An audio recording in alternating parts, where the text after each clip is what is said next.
Hello dear bankers, नमस्कार, good evening. You all are welcome in this session. So ये 360 degree series आप सभी के कंसेप्ट को स्ट्रॉन्ग करने के लिए हम लोग लेकर आए हैं और यहां पर हम आपके इंपॉर्टेंट कंसेप्ट्स को डिस्कस करते हैं आपके साथ। सो पीपीबी पेपर 2 जहां पर मैं आपके साथ जुड़ता हूं आपकी पीपीबी की प्रिपरेशन के लिए। तो सभी दोस्त जुड़ जाइए। आज हम लोग मॉड्यूल ए का एक इंपॉर्टेंट कंसेप्ट कवर करेंगे जिसका नाम है बीसीएसबीआई यानी banking codes and standard board of India. So यहां पर एक क्वेश्चन यहां से बनता है और ये टॉपिक भी इंपॉर्टेंट है, banking codes and standard board of India. तो पीपीबी में आज की हमारी क्लास का यही डिस्कशन का पॉइंट होगा दोस्तों। और सबसे पहले क्लास स्टार्ट करें उसके पहले मेरा नाम है अरविंद सर, आप हमारे साथ जुड़ सकते हो हमारे telegram channel JAIB by Arvind sir. और इस टेलीग्राम पर आपको मिलते हैं updates, class notifications, doubt sessions और PYQ, साथ ही साथ हमारी क्लासेस की PDF भी यहां पर शेयर होगी। तो सभी दोस्त जुड़ जाइए जिससे आपको क्लास के नोट्स वगैरह मिलते रहें। सबसे पहले बात करेंगे BCSBI, banking codes and standard board of India. So BCSBI की स्थापना कब होती है? 2003 में RBI के द्वारा एक कमिटी बनाई जाती है। क्या बनाई जाती है? एक कमिटी बनाई जाती है और इस कमिटी की जिम्मेदारी होती है, कमिटी कौन बनाता है 2003 में? Reserve bank of India. ठीक है। So November 2003, RBI constituted a committee on procedure and performance audit of public service। ठीक है दोस्तों। और इस कमिटी के जो चेयरमैन होते हैं वो होते हैं मिस्टर SS तारापुर। कौन होते हैं? SS तारापुर साहब। ठीक है दोस्तों। और इनको जिम्मेदारी दी जाती है कि बैंकिंग सर्विस जो कस्टमर को या कॉमन पर्सन को प्रोवाइड की जाती है उससे रिलेटेड रिफॉर्म्स के रिगार्डिंग ये अपने रिपोर्ट पेश करेंगे। रिफॉर्म्स किसके रिगार्डिंग? कस्टमर सर्विस के रिगार्डिंग। किसके रिगार्डिंग? कस्टमर सर्विसेज के रिगार्डिंग। कस्टमर सर्विसेज के रिगार्डिंग जो रिफॉर्म्स होंगे उसके लिए रिकमेंडेशन कौन प्रोवाइड करेगा? SS तारापुर। सो आरबीआई के द्वारा 2003 में एक कमिटी बनाई गई। उस कमिटी के अध्यक्ष कौन थे? SS तारापुर। कमिटी का नाम था committee on procedures and performance audit of public service और इसके चेयरमैन थे SS तारापुर साहब जो कि farmer deputy governor of reserve bank of India थे। और इन्होंने एड्रेस किए उन इश्यूज को जो कि एक कॉमन पर्सन को या कस्टमर को सर्विस देने के लिए, बैंकिंग सर्विस देने के लिए जो पर्याप्त मतलब जो इश्यूज आते हैं सर्विस देने में, उन पर इनको अपने रिफॉर्म्स में रिकमेंडेशन रिप्रेजेंट करनी थी। ठीक है दोस्तों। Now the committee recommended setting up of the banking codes and standard board of India, यानी जो हमारी SS तारापुर कमिटी थी, तारापुर कमिटी थी। इस कमिटी ने क्या रिकमेंडेशन दी? इन्होंने रिकमेंडेशन दी कि भारत में क्या स्टैब्लिश क्या बनाया जाना चाहिए? BCSBI। और ये कंसेप्ट कहां से लाया गया? यूके से। कहां से लाया गया? यूके से लाया गया। और इंडिया में banking codes and standard board of India की स्थापना होनी चाहिए, ऐसा इन्होंने कहा। So committee recommended setting up of banking codes and standard board of India on the line of banking codes and standard board functioning in UK. ऐसी ही एक बॉडी कहां पे काम कर रही थी? यूके, यूनाइटेड किंगडम में। ठीक है दोस्तों। अब अगर हम बात करें तो स्टेटस ऑफ BCSBI। सो अब आज का स्टेटस क्या है? प्रेजेंट देखो 2003 में कमिटी बनाई गई थी, उसके अनुसार रिकमेंडेशन पे BCSBI को स्थापित किया गया, स्टैब्लिश किया गया रिजर्व बैंक ऑफ इंडिया के द्वारा। मुख्य उद्देश्य यही था कि उन रिफॉर्म्स की बात करें, उन इश्यूज पे अपनी रिपोर्ट दें जिसमें कस्टमर को जो बैंकिंग सर्विस प्रोवाइड की जा रही है इनको और कैसे बेस्ट किया जा सकता है। ठीक है दोस्तों। सो BCSBI was registered as separate society under the Societies Registration Act 1860 और 2000 ऑन फरवरी 2006, यानी 2006 में ये एज अ सोसाइटी रजिस्टर्ड हुई। और BCSBI had in collaboration with the Indian bank association evolve and issue following 2 codes. तो 2006 में जब BCSBI आया तो इसने IBA, इंडियन बैंक एसोसिएशन के साथ मिलकर 2 कोड ऑफ कंडक्ट यहां पे जारी किए। Code of banks commitment to the customer, code of banks commitment to the customer and commitment, ठीक है, and commitment to micro small medium enterprises. यानी एक तो कस्टमर्स के लिए कोड ऑफ कंडक्ट आए और दूसरे कोड ऑफ कंडक्ट किसके लिए थे? Micro small and medium enterprises के लिए। तो अभी तक हमने क्या समझा? हमने सिर्फ 3 बातें यहां पे समझी हैं, कुछ ज्यादा नहीं पढ़ा है। पहली बात हमने क्या समझी? पहली बात समझी है कि 2003 में reserve bank of India constituted a committee.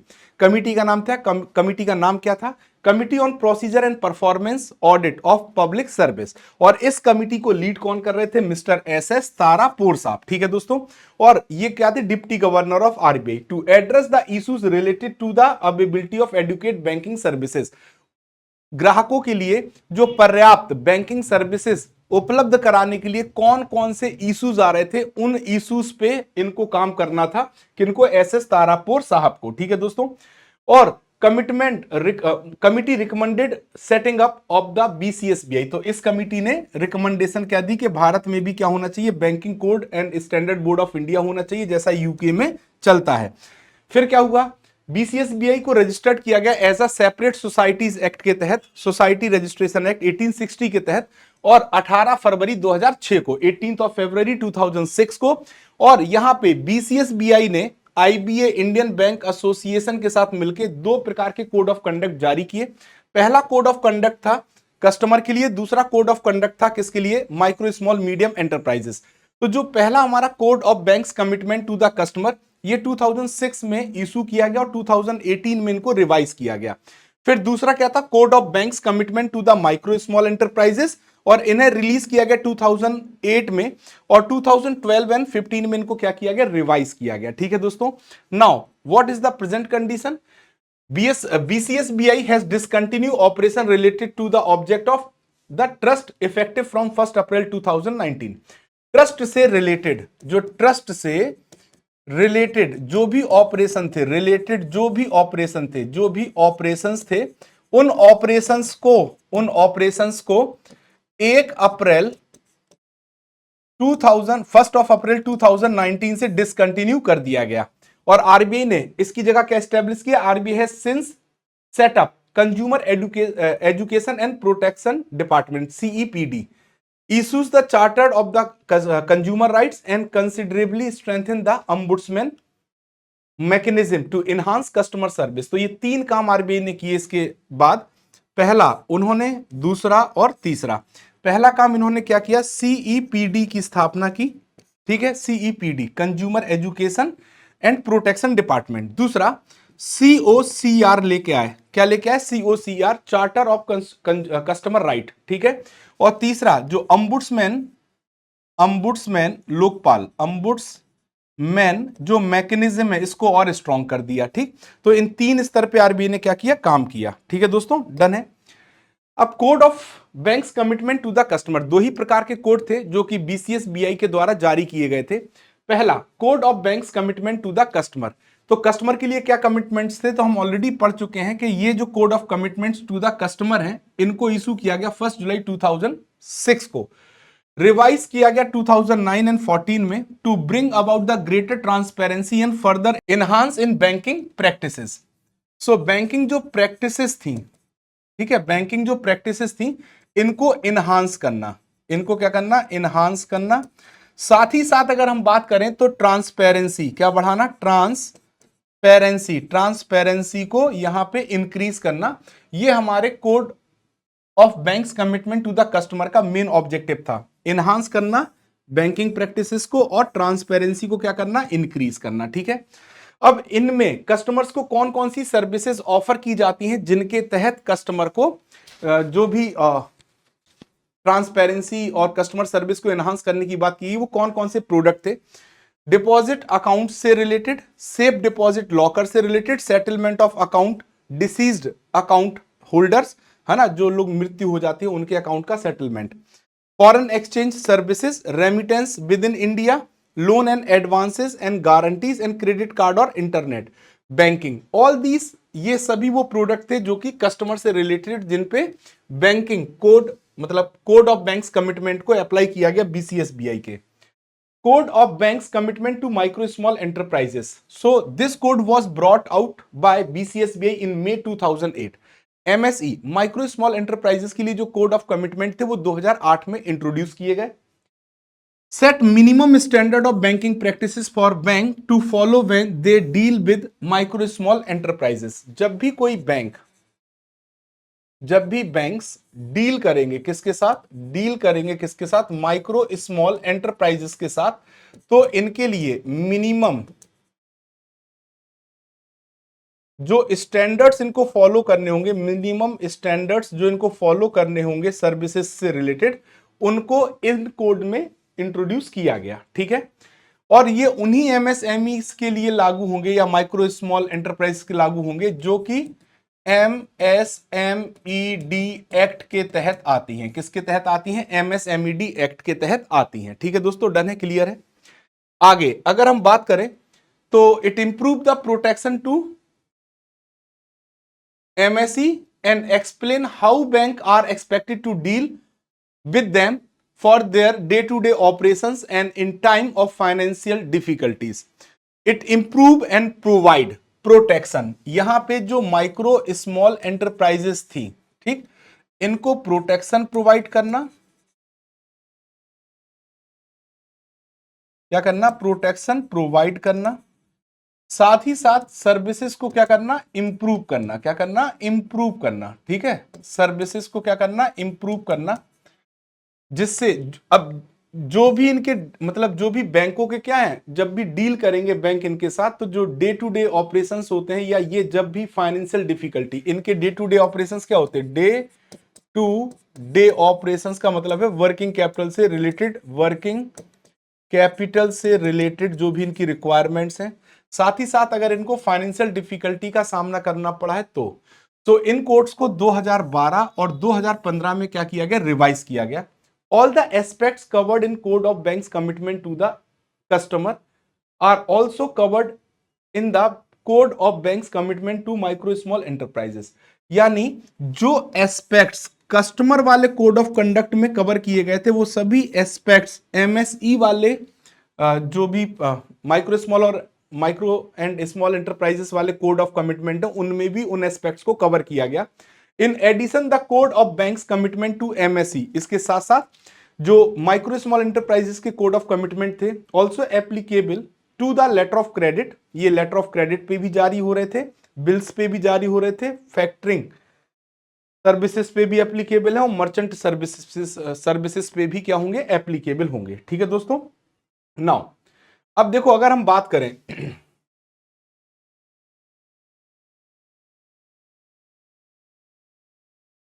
क्या क्या की कमिटमेंट हैं इस कोड्स के अंदर, ये जो कोड जारी किए गए दो प्रकार के, इसमें क्या क्या की कमिटमेंट्स हैं। सबसे पहला कमिटमेंट है to act fairly and reasonably in all their dealing with target customer. Customers के साथ जब भी डील किया जाएगा तो ईमानदारी से और रीजनेबल तरीके से बैंकों को एक्ट करना चाहिए। To help customer to understand how banks financial product and services work, ग्राहक समझ पाए कि बैंक के जो प्रोडक्ट या सर्विसेज हैं वो कैसे वर्क करते हैं, उसके लिए भी इनमें प्रावधान रखा गया है। To help customer use their account, ग्राहक अपने अकाउंट को कैसे यूज करेंगे उसमें मदद करना चाहिए। To deal quick and sympathetically with things that go wrong, अगर ग्राहक के साथ कुछ भी गलत हो रहा है तो उसको तुरंत के तुरंत और सहानुभूति के साथ आपको डील करना है। Treat all personal information of the customer as private and confidential, ग्राहक की जो भी पर्सनल इंफॉर्मेशन है उनको प्राइवेट और कॉन्फिडेंशियल रखना है। टू पब्लिशिश द कोड, आपको कोड को पब्लिश करना है। To adopt the practices a non discrimination policy, यानी बिना भेदभाव के आप सभी ग्राहकों को सर्विस दें, इसके लिए भी आपके पास क्या होनी चाहिए, पॉलिसी होनी चाहिए। To have proper governance redressal mechanism, और बैंकों के पास एक प्रॉपर कस्टमर की जो कंप्लेंट्स आती हैं तो गिवर्नेंस रिड्रेसल के लिए प्रॉपर मैकेनिज्म होना भी जरूरी है। ठीक है, अब obligation on the customer, customer के ऊपर क्या क्या ऑब्लिगेशन होते हैं। To provide the required document and information including personal information for KYC, bank के लिए केवाईसी बहुत इंपॉर्टेंट होता है और केवाईसी से रिलेटेड जो भी इंफॉर्मेशन है वो कस्टमर को क्या करनी चाहिए, प्रोवाइड करनी चाहिए। उसमें चाहे उनका आईडी प्रूफ हो, चाहे वो एड्रेस प्रूफ हो, जो भी डॉक्यूमेंट्स मांगे जाते हैं वो। To keep the passbook, chequebook and debit card safely, आपके पास जो आपको पासबुक, चेकबुक या डेबिट कार्ड दिया जाता है उसको सुरक्षित रखना चाहिए। To keep confidential the user ID and password for access to the various channel, अलग अलग चैनल से जो भी आप एक्सेस करते हैं बैंकिंग सर्विसेज, उनके लिए जो भी यूजर आईडी एंड पासवर्ड है उनको कॉन्फिडेंशियल रखना चाहिए। If to inform promptly the bank about any unauthorised transaction notice in the account. अगर आपको लगता है कि आपके अकाउंट में कोई भी अनऑथराइज ट्रांजेक्शन हुआ है तो उसकी सूचना आपको बैंक को देनी चाहिए। Not to allowed any third party to use own bank account for its transaction. आप किसी थर्ड पार्टी को अपना अकाउंट यूज करने के लिए नहीं दे सकते। ठीक है दोस्तों, साथ ही साथ not to provide any personal और account related information including user ID, password, OTP to any one purporting to call on behalf of the bank. अगर बैंक के बिहाफ पे कोई भी आपको कॉल करता है तो आप उसके साथ अपना यूजर आईडी, पासवर्ड या ओटीपी शेयर नहीं करेंगे। Not to click on any link receive through email, SMS etcetera for accessing the bank website. अगर आपको बैंक की वेबसाइट एक्सेस करनी है और उसके लिए कोई भी आपके पास अनऑथराइज या ऑथराइज ईमेल या एसएमएस आता है तो उस पर जो भी लिंक दिया गया उसको आपको क्लिक नहीं करना है। टू साइन ऑल चेक्स और फॉर्म और letter to the bank as per the specimen signature provided to the bank. जो आपने स्पेसिमेन सिग्नेचर बैंक को प्रोवाइड किया है, बैंक से रिलेटेड सभी चेक और फॉर्म पे आप वही सिग्नेचर करेंगे। To use non home branch only for the permitted transaction and when it become essential. अगर आपके लिए बहुत ज्यादा एसेंशियल मतलब नॉन जब तक बहुत इसेंशियल ना हो जाए तब तक आप नॉन होम ब्रांच को यूज मत करिए, ऐसा भी बैंक ने कहा है। To register one's own mobile number and email ID with the bank to get alert. आपको अपना मोबाइल नंबर और ईमेल आईडी बैंक के साथ रजिस्टर्ड रखनी चाहिए जिससे कि आपको ट्रांजेक्शंस के अलर्ट प्राप्त होते रहे। इसके बाद आता है not to store important banking data in mobile, email और एनी पर्स वॉलेट। आपको बैंकिंग रिलेटेड डेटा को ना तो मोबाइल में, ईमेल में या पर्स में सेव करके नहीं रखना है। To use only verified, secure and trusted website for online banking transactions. ठीक है। To use debit card, credit card only at authorise ATM, merchant establishment. To change one's online banking password and PIN regularly. साथ ही साथ request to block one's ATM card, debit card, credit card if lost, है ना, तो या चोरी हो जाता है तो ब्लॉक करने के लिए भी आपको एप्लीकेशन देनी चाहिए। ठीक है दोस्तों, तो ये थी आज की हमारी क्लास जहां पे हम लोगों ने बीसीएस बीआई से रिलेटेड जो भी पॉइंट्स थे उनको डिस्कस किया। ठीक है दोस्तों, साथ ही साथ ये हमारा टेलीग्राम चैनल है, आप इसको ज्वाइन कर सकते हैं दोस्तों।